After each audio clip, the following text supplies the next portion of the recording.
Hello, everyone, and thank you for joining us this afternoon. My name is Hayley McLeod, and I am the campaign lead for the Better Buildings Building Envelope campaign.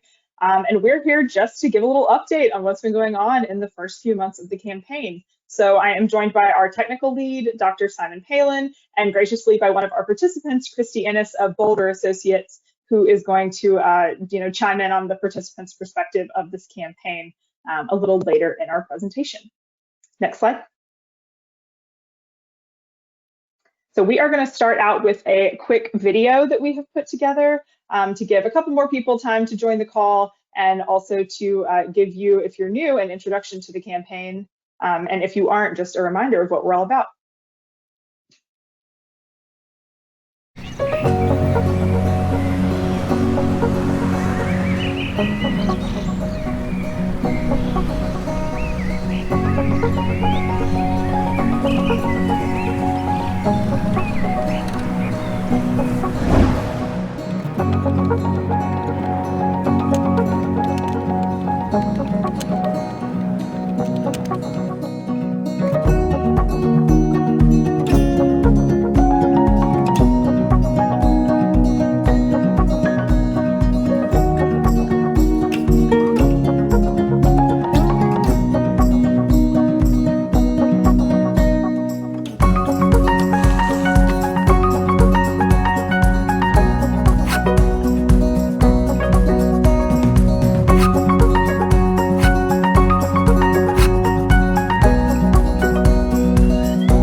Apologies, I thought I had unmuted myself.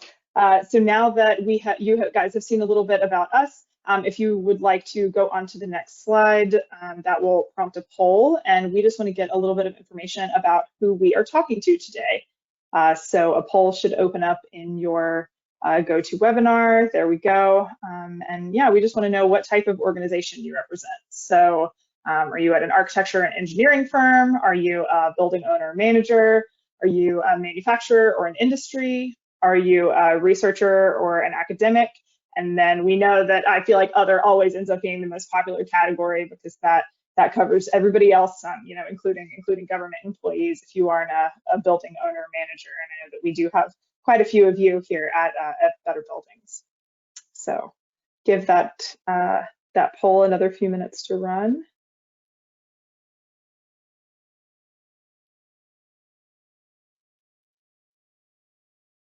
Yes, and as predicted, we have so many others, but it looks like there's a pretty good split between those architects and engineers and our building owners and managers and manufacturer and industry. So thank you, everyone, for joining us today.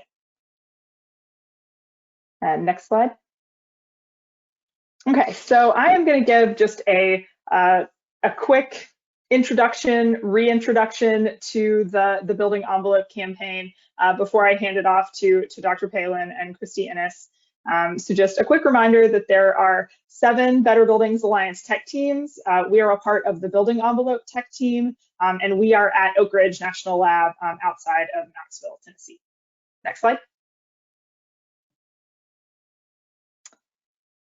So that's me on the left, that's Dr. Pallin, one over, but we do have a fabulous team that works with us at ORNL, and this isn't even all of them. So Drs. Van Dari and DeGraw work with us on the Building Envelope campaign, as well as Keita Cranfill is our full stack developer for the website and for the Building Envelope assessment tool.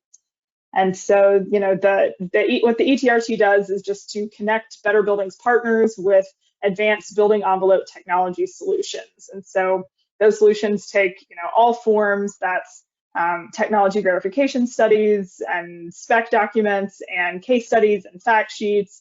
And then, what we've really been emphasizing in the campaign are those calculators and analytic tools.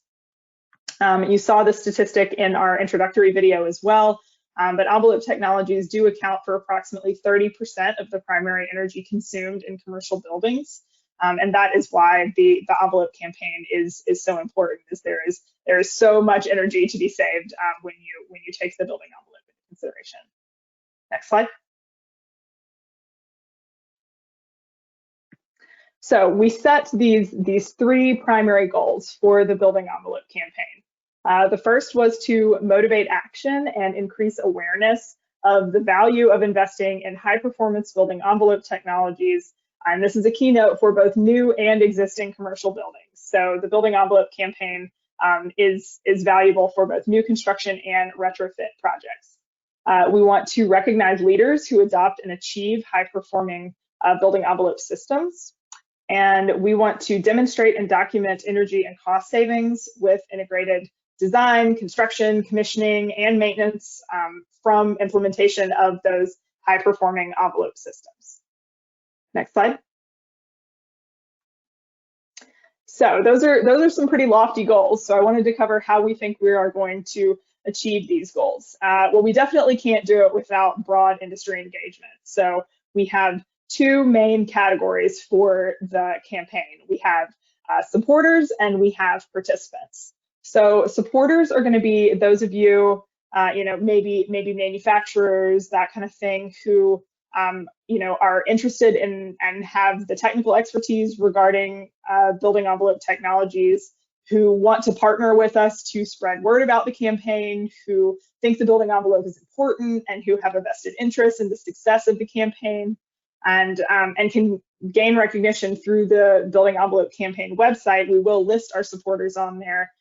The supporters themselves don't own or manage buildings. So again, that's groups like manufacturers that we're thinking about. Then the other bucket is our participants, who will have full access to campaign resources and our technical expertise in helping evaluate envelope options for your buildings. Participants will be able to stay informed on building envelope technologies and resources that have been produced through the campaign. And participants can gain recognition through the Building Envelope Campaign website, through the achievement of awards, which I'll go through in a bit more detail in just a moment, and participation in developing case studies with ORNL staff. That, of course, is pending submitting a building and validating all of the information submitted in the tool. One more note here on participants is that projects completed since January 2019 are eligible to submit. We did this because we know that construction projects take a long time.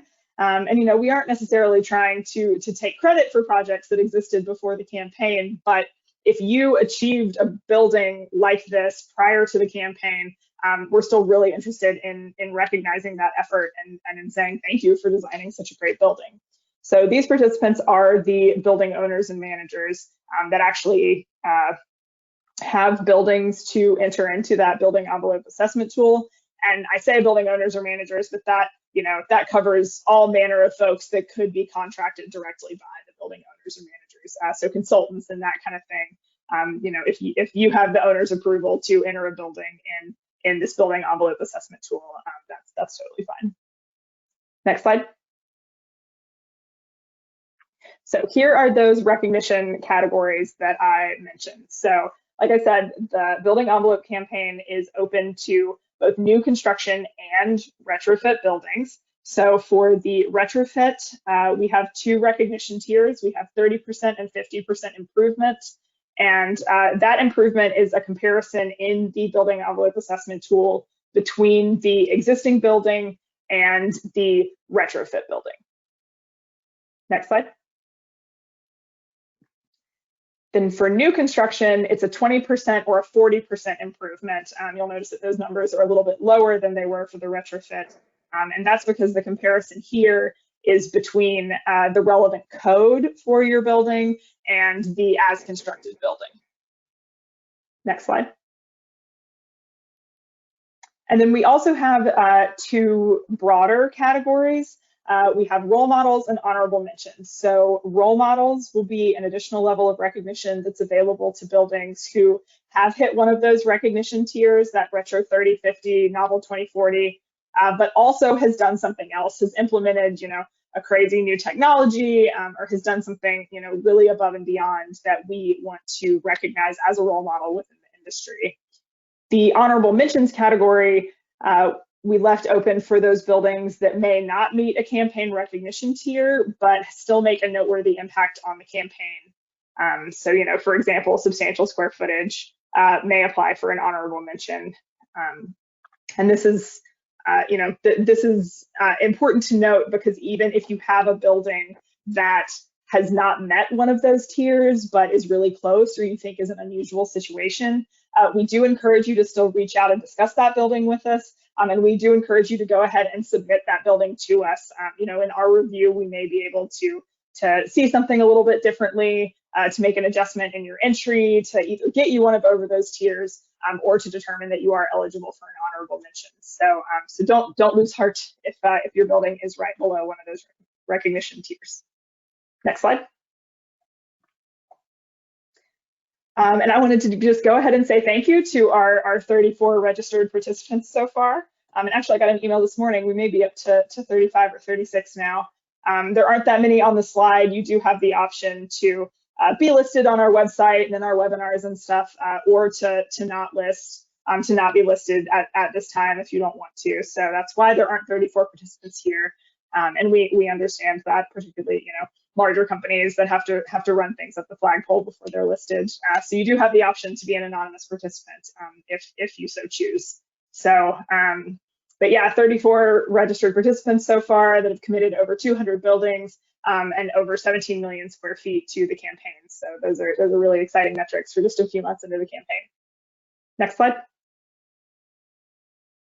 And then, as exciting as all of those participants, we have 43 registered supporters that are, don't have buildings to enter in the campaign, either kind of ever because of the type of organization they are, or because they just don't have buildings in the pipeline at this time, but who have signed on as supporters and are helping us get the word out about the campaign. So thank you very much to our supporters as well. Next slide. Okay, and so we actually have a second video to share with you all as well that is going to be our transition into the more technical portion of the talk with Dr. Pallin. And this is going to cover the building envelope performance value and sort of how that is tied into the building envelope and the thermal load on the building. So if we could go ahead and play that second video.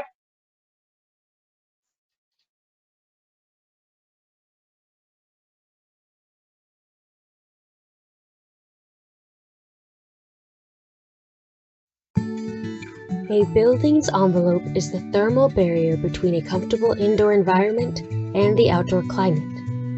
A building is like a box, constantly being exposed to thermal loads and temperature variations.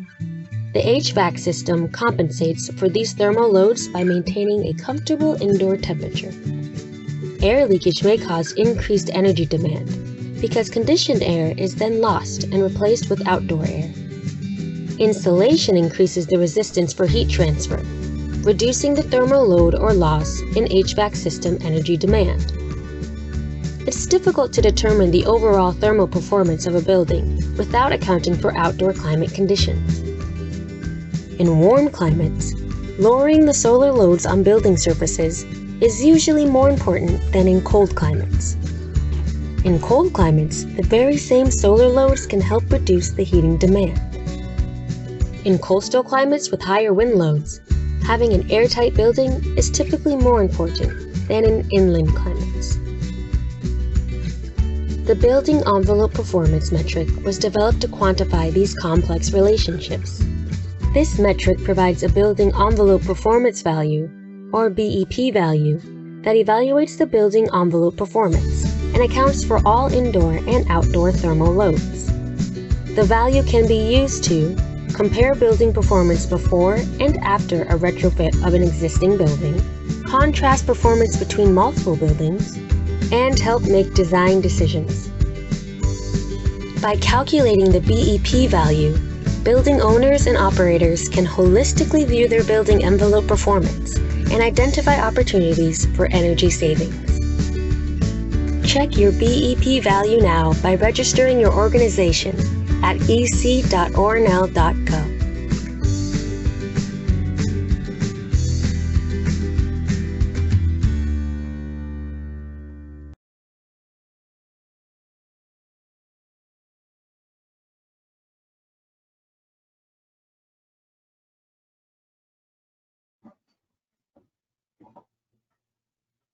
Okay, looks like our video stopped a little early. Yeah, I'm not sure if we were having some technical difficulties from our organizers. Okay, so I guess we're skipping that video. We did actually just finish that this week, so it is not posted on the homepage of our website yet. The first video is, and that second video will be up for you guys to go check out.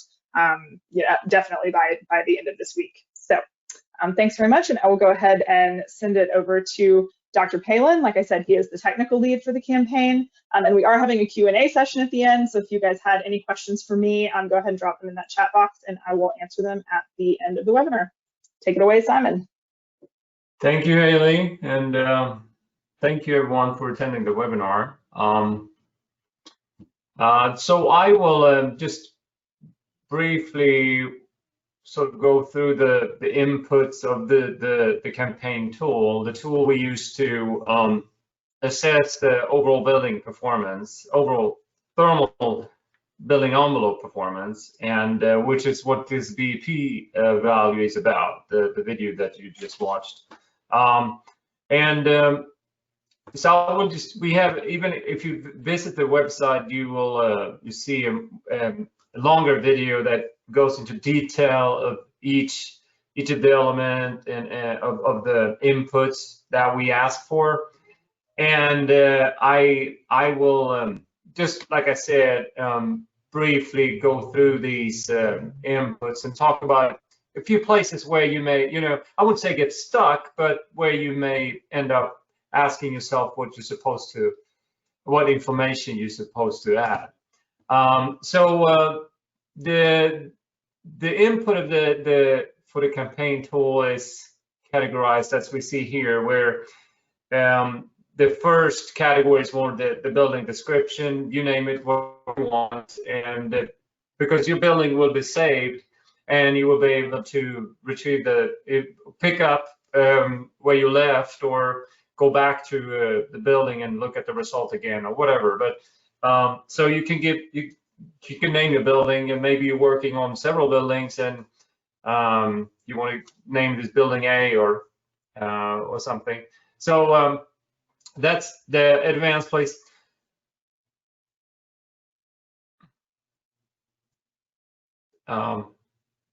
One slide forward. There you go. Next, we ask the building type, and then we distinguish between new constructions or retrofit.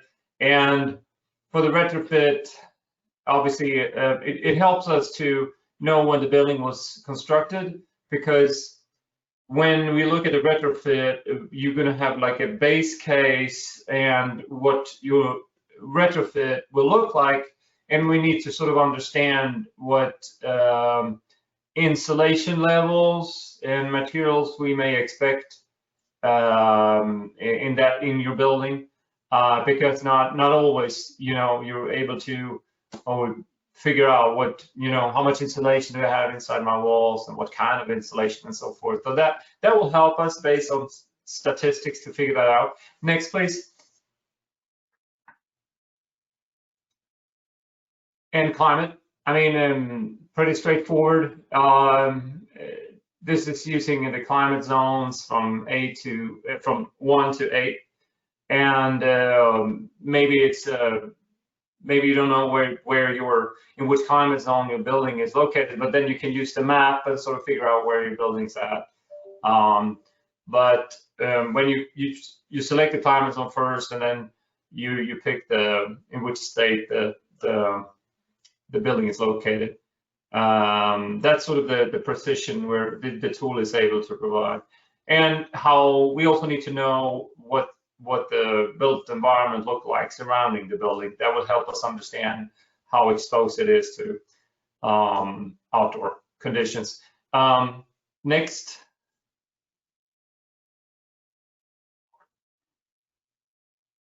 So the geometry then, and we launched this campaign back in June, and this is one of the sort of the feedback we've got from users is that, you know, how do I deal with the geometry and so forth. So I just want to briefly talk about that. There is a list here. I can't use this, we're not in the tool right now. This is a print screen. So, but there is a list, and the one we see now is large office. We have 15 other buildings, which is based on the DOE prototype buildings.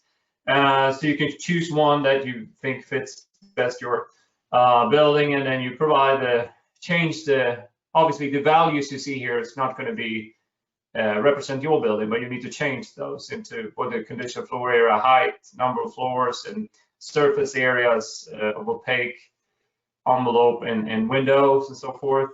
Next, please.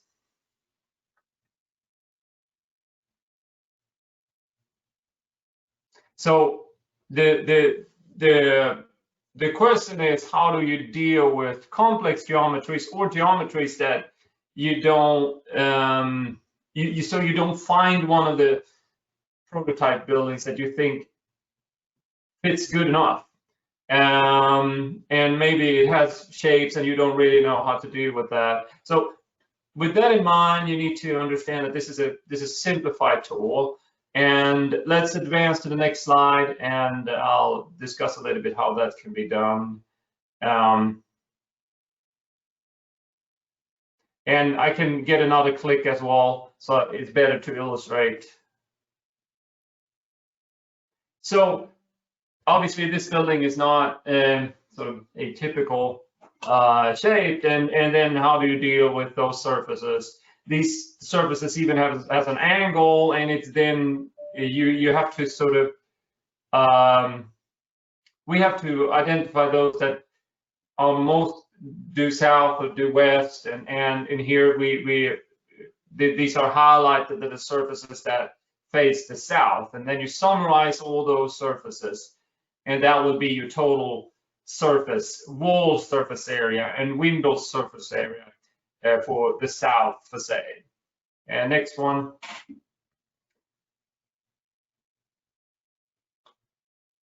And likewise, you do the same thing for the west wall and north and east and so forth. The same approach. That's what we ask for. Next slide. Now we talk about building components and material properties, and here's where we ask about the R values for your roof, for your wall, and window U factor and window solar heat gain coefficient. And for those of you that maybe you don't really understand what is the R value, how am I supposed to figure that out? Then we have this really nice R value calculator. So if I get another click here, there is an embedded R value calculator that helps you based on materials figure out the total R value of your wall or of your roof. So that's that we recommend that you use to figure out what the total R value will be. And you can add materials, remove materials, and define what the surface will look like, surface material, and so forth. Next. And another click, I think.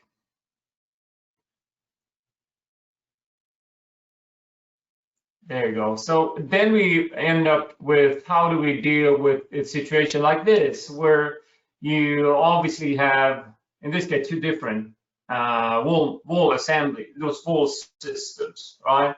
So how do we do it here? And that could be the same for windows. You know, we have on various windows types, and then we sort of present a way how to approximate your R value in this case. So can I get a click here? So, well, getting too much technical here, it's you can't really just summarize the R values because it's just the way they are. They are not in series, they are in parallel. So therefore, you have to add the inverse of the R value, which is this U factor or U value. And that's when you see that inside this equation, which is not as bad as it looks. Can I get another click?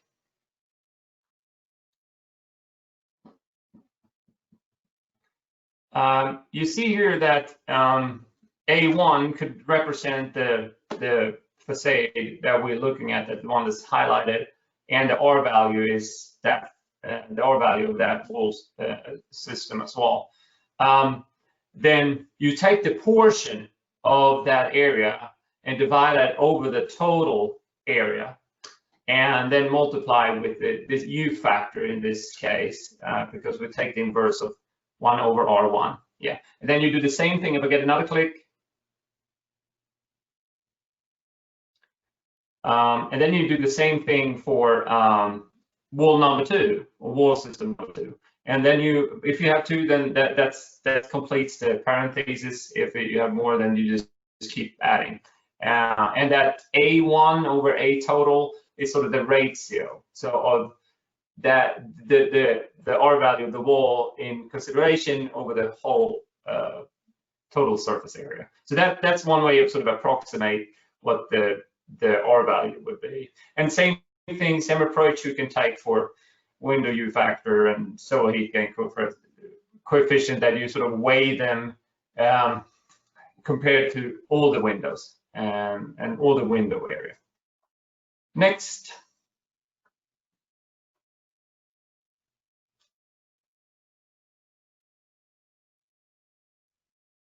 One other thing that we asked for on the building components and material properties is if you conducted a blower door test. Obviously, air tightness of the building is important, and if obviously we would encourage anyone to conduct a blower door test, but sometimes you just can't. The building's too big, or you know, and maybe you don't know. Maybe you did it before. After the retrofit, or you're working with a new construction, maybe you typically do it. But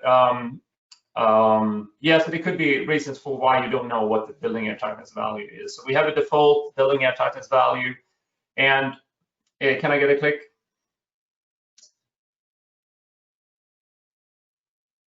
And you'll be able to change this air tightness value if you've conducted the test, and you can do it before and after retrofit if you're looking at retrofit, and if you have a new construction, it would be based on code versus what your value look like.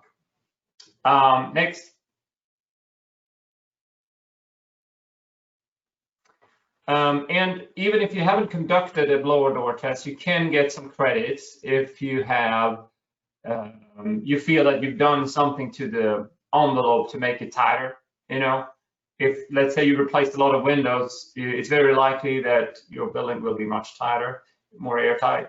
And we would love to work with you as well. By default, the tool gives you 10%, but for those that end up in a situation where they feel like, you know, I probably have done more, you know, that will, you know, have more of an impact to the overall air tightness, then we take that into consideration and we help you get that credit.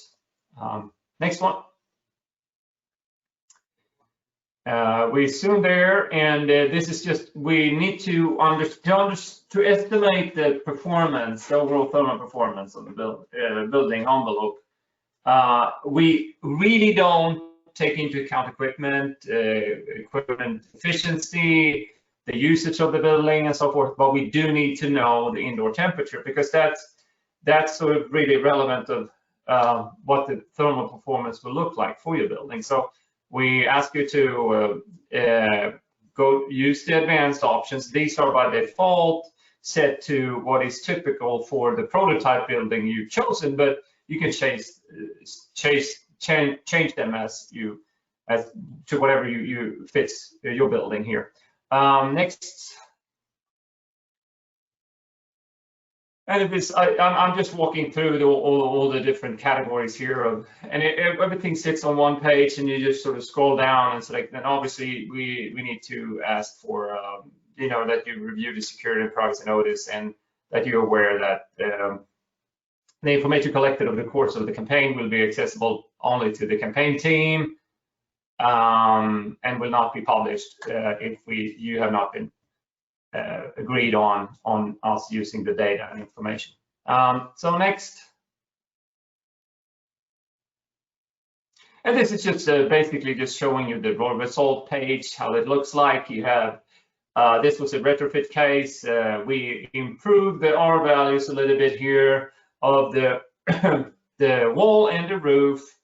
And we also did something to the U factor of the windows and so forth. And this is, the tool tells us that your overall thermal building envelope performance has improved by 41%. And then we use this VP value to come to that conclusion here. And lastly, if we click here, what is really neat about this tool is also that maybe you have not achieved what you wanted, or not met one of the criterion. Then what the tool does is that it actually simulates several cases and identifies which areas where you could potentially save more, and if you have the option to look at something else, then the energy performance breakdown tells you that. So, for example, if we start at the left side, we see the wall performance, and we changed the R value of the wall. So you see that blue curve indicates how the BP value may change if you improve the R value. But we already improved the R value a lot, so we only see a slight change. Now, if we look at the window performance, we can do even more if we improve the U factor. And for this case, we actually simulated or looked at a building in climate zone 5B. So the solar heat gain coefficient, actually having a lower solar heat gain coefficient, will not be beneficial. Probably most likely because then it's heating dominated, and you would benefit from that extra sun for the heating demand. Roof performance, same thing. We saw that we already improved that, the R value of the roof, so we don't expect, if you add or improve even more, that there will be a significant impact. However, the air tightness, we really didn't touch that. I saw in the table that there was a small change, but it was only very small. So air tightness here is identified as the category to focus on to improve the overall thermal performance of your building envelope, meaning to reduce the BEP value. That summarizes what I'm supposed to present here, or what I intended to present. But again, we're here. We're here to support and help. We would like to see as many as possible to submit and be recognized for the great job you're doing out there on promoting for good building envelope performance. And that seems like a good introduction for Christy. Thank you, Simon. So I'm Christy Ennis with Boulder Associates Architects. I am the Director of Sustainable Design at the firm. Next slide. We are a firm of about 120 people headquartered in Boulder, Colorado, but we have several offices in California, Dallas, Charlotte, North Carolina, and also Phoenix, Arizona. So we're a national firm. We tend to do projects in all different climate zones. Next slide. We are a healthcare only firm. We only do healthcare and senior living. So this slide kind of shows you where we stack up on the totem pole of folks who focus on healthcare. We're not one of the huge firms. Like I said, we're about 120, but all we do is healthcare. So you see us ranked around 16th in the nation. Next slide. So I'm going to show you a project that's already been entered into the tool. It is Boulder Community Hospital's Lafayette Community Medical Center medical office building too. For those of us in the healthcare industry, we always use MOB. So if I use that again, that's what that means. It's a little bit of a backward looking situation for us since the tool is new. The building was recently completed, although there is still some tenant fit out left to do. And next slide. It is located in Lafayette, Colorado. I want to make sure that's clear. It's not in Louisiana, which would be a completely different climate zone, or Indiana. Here in Colorado, about 10 miles outside of Boulder itself. The building's about 30,000 square feet. You saw it was 2-story. Just recently completed in climate zone 5B. The current tenants in the building are Retina Eye Clinic and an ambulatory surgery center for eye surgeries. The building was originally designed to meet code without any advanced technologies and was about to go in for permit when we were talking with one of the glazing reps and found out they had a pilot product that they were testing in some buildings and hadn't tested anything in our climate zone. And I'm not sure they had tested any of the hybrid product that we actually ended up testing. So we actually got our permit based on typical glazing, but we negotiated with them to become a pilot project for this technology. And we weren't really sure how it affected our building because we hadn't energy modeled. We'd actually used what we call ComCheck to do our compliance. It is a super high R value or low U value glazing. And the one thing we did do is we got an energy modeler to model whether or not it would help us to improve the aluminum framing, because we know that even if the glass is very insulating, the framing can make a big difference. And that turned out it wasn't actually recommended for the cost difference to improve the framing the little bit that we could improve it. So we kept the regular framing.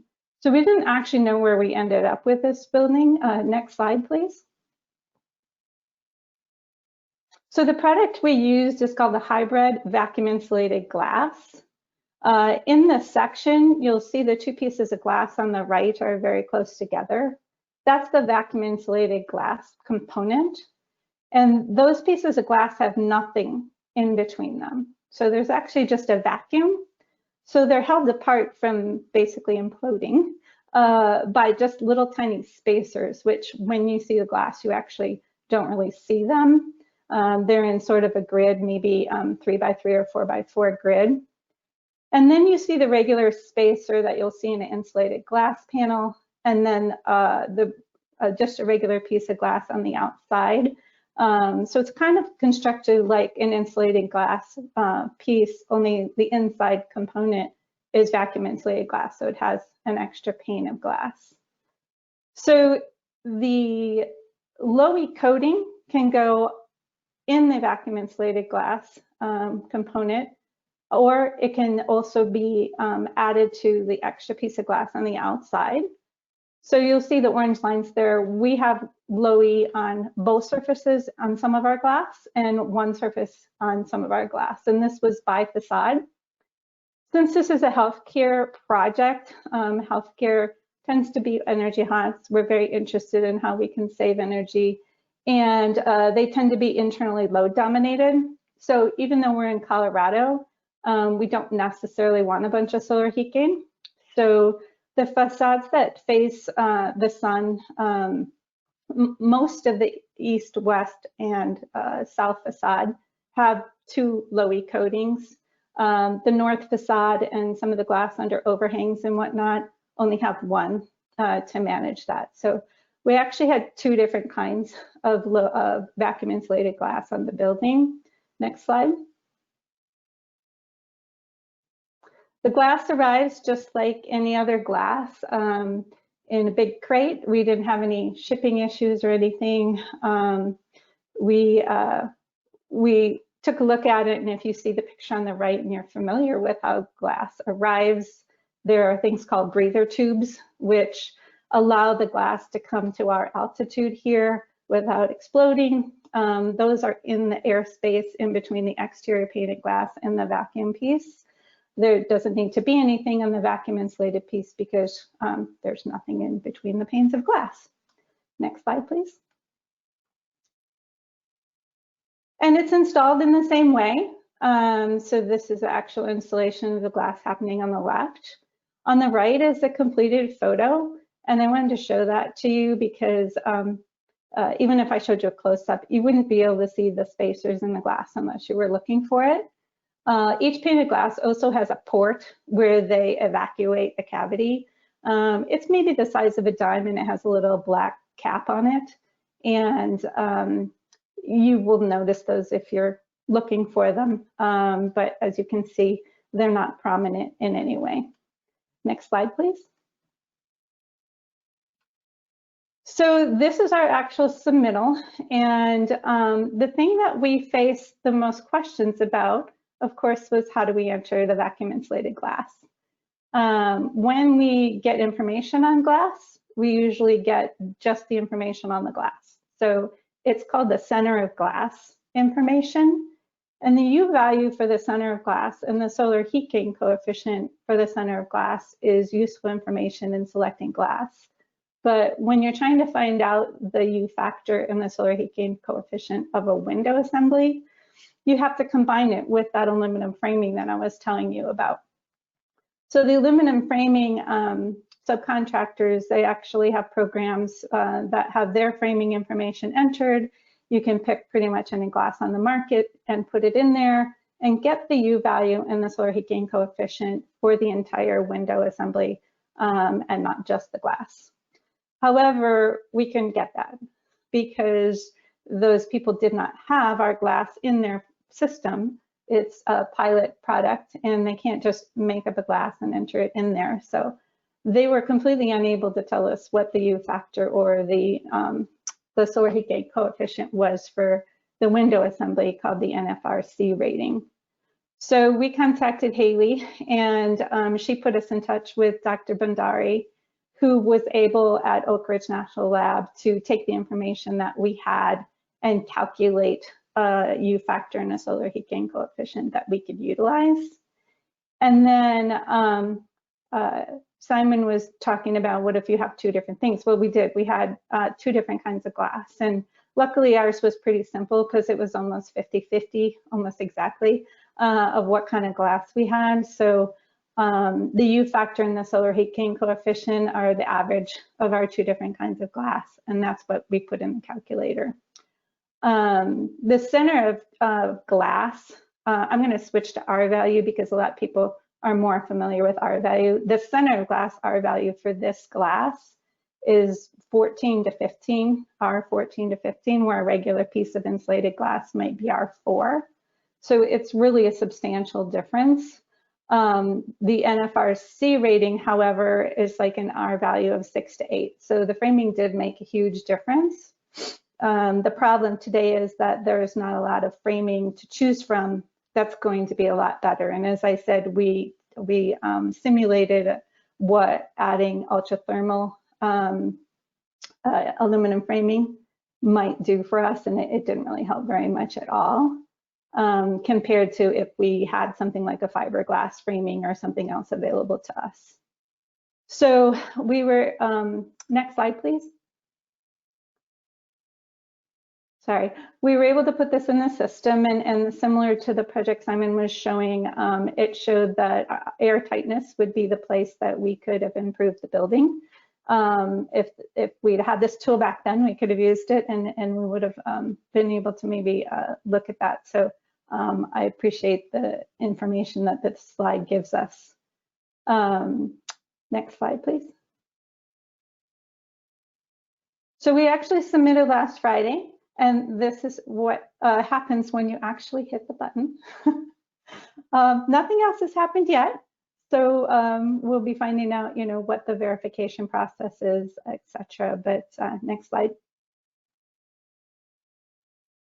That is Boulder Community Health, Lafayette Community Medical Center, MLB2's story. And we're hoping to get the Novel 40 recognition but we've learned a lot from the process, and we're excited to use the tool further. And I'll hand it back to Hayley.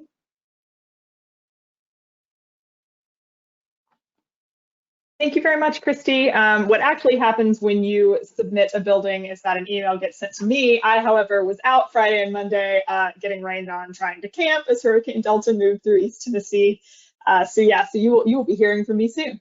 Next slide. So we are going to run one more poll. And the question here is, given everything that you've heard today, are you possibly interested in joining the Building Envelope campaign? This does not commit you in any way, shape, or form. It just helps us know how to follow up with you after the event. So your options here are yes as a participant, yes as a supporter, probably, but you would still like some additional information, which I hope we can provide to you during our Q&A session, or not at this time, which we totally understand. So if you could just go through and fill that out. Again, this campaign is free and obligation free. So, we hope you sign up as a participant or supporter and then get very involved with us. But if you sign up and then a project hits the brakes or something outside of your control, that's totally fine. We understand. We'll give you guys another few seconds and then we can close this poll.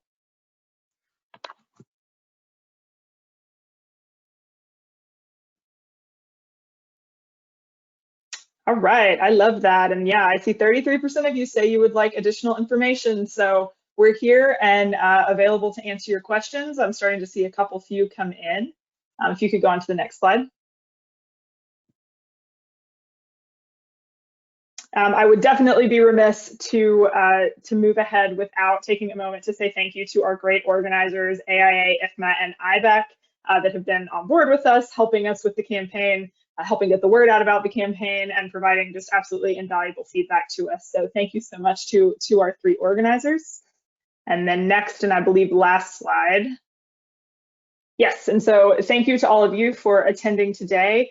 Here is mine and Simon's contact information, as well as the envelope campaign email address and website. And now we will, if you have any questions for Christy, I guess, enter them in the chat, or if you would like to follow up with her separately, you can send me an email and I can forward that on to her. And so with that, we will use our last 10 minutes for Q&A. So I'm seeing these start coming in, so I'll take a couple and then I'll probably have to call on Simon for some of these. So I see a snarky question about how we model a Zaha Hadid building with all of its folds. And the answer is you probably get lots and lots of one-on-one time with Simon, but fortunately there aren't very many of those in the US. So, so thanks for that.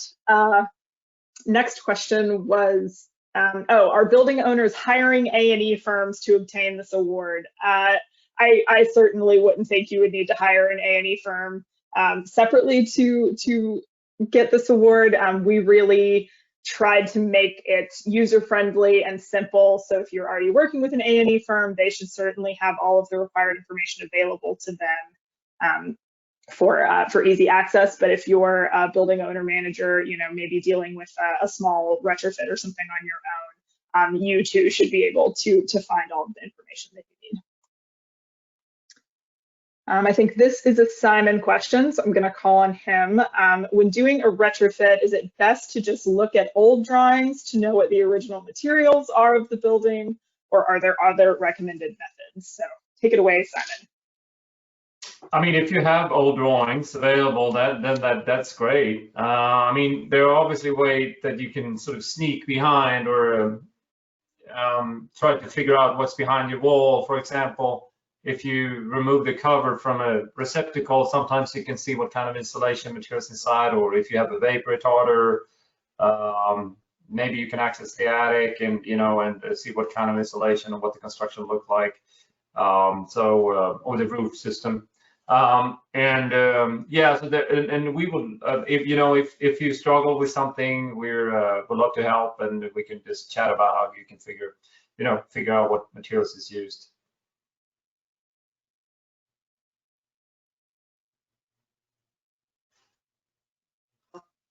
Sorry about that. I muted myself in case my dog started barking. So next question is, how do school districts get involved with this? Does the head building supervisor actively find a firm that knows about DOE's opportunities such as this? So if you are representing a school district, I absolutely recommend that you go to our website and sign up as a participant or supporter to go ahead and get on our listserv and to let us know, how we should best be in contact with you. Some firms are going to know about opportunities such as this, and some aren't. In general, you could ask firms whether they're aware of building recognition programs and whether they have experience working with them. But going back to my answer to the previous question, we did try to make this really user-friendly. So ideally, even a firm that has no experience working with something like this would easily be able to provide the information that you need. One more for Simon. Can the tool factor in wind speed and direction? And what about shading of nearby structures? So the tool accounts for wind and wind speed. That is accounted for. And that's also the reason why we asked for the exposure. You remember maybe of the selection, we had suburban. You can select urban or rural, and that the tool will calculate an exposure factor when looking into wind and wind speed and direction. The shading is not, well, there are ways that we can deal with shading, and we could potentially sort of account for it in the solar heat gain coefficient value, but I would recommend that we set up a meeting and just discuss how we can account for that, because obviously any shading devices are not selectable or an option to choose from in the tool. Okay, great, thank you. There's another question for me, which is great, which is what is the term of the campaign? So sorry if I didn't mention that during my speaking portion. So the date to sign up and date to submit data. So it is open now, so you can register as a participant or a supporter and enter your information into our building envelope assessment tool. We launched in June, it's open now. We are working to finalize our submittal deadline, but it will be in the spring because we do want to have our first round of buildings recognized at an industry event next summer. That hasn't been determined because everybody's conference planning offices have been on their heads so far this year. But it's open now. We will have a widely advertised submittal deadline in the spring. We will recognize our first year's worth of participants in next summer, and then the plan is for this campaign to run for several more years. So I hope that answers that question for you. And then, would this tool be used in the future to baseline buildings and put a money value to retrofit for owners and put a value on the GHG reduction for carbon credits? So I may have butchered that reading a little bit, but so Simon, will this tool be used in the future for baseline buildings and to put a financial value on retrofits for owners and to put a value on the greenhouse gas reduction for carbon credits? So yeah, so we talked about this earlier today. We actually have a meeting with DOE tomorrow, and this is one of the topics that will be discussed a little bit. There is a great possibility that we will add features to the tool that it can support other activities and other campaigns or whatnot. For example, we have discussed adding something about embodied energy and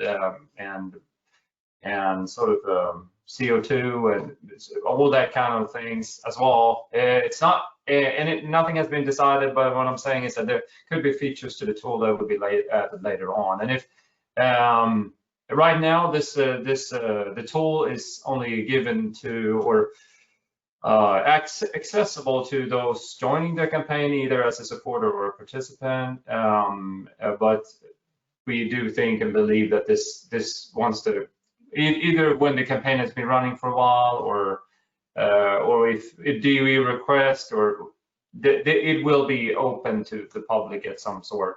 or a version of what the tool looks like today.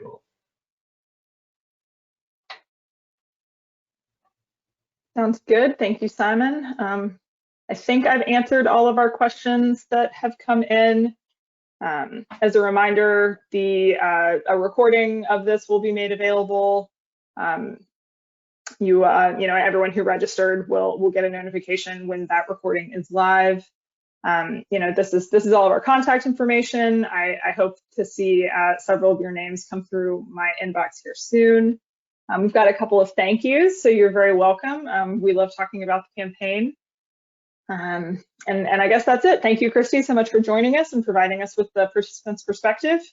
And we, yeah, I hope to see all of you guys signing up to be participants or supporters for the campaign soon. So have a lovely afternoon.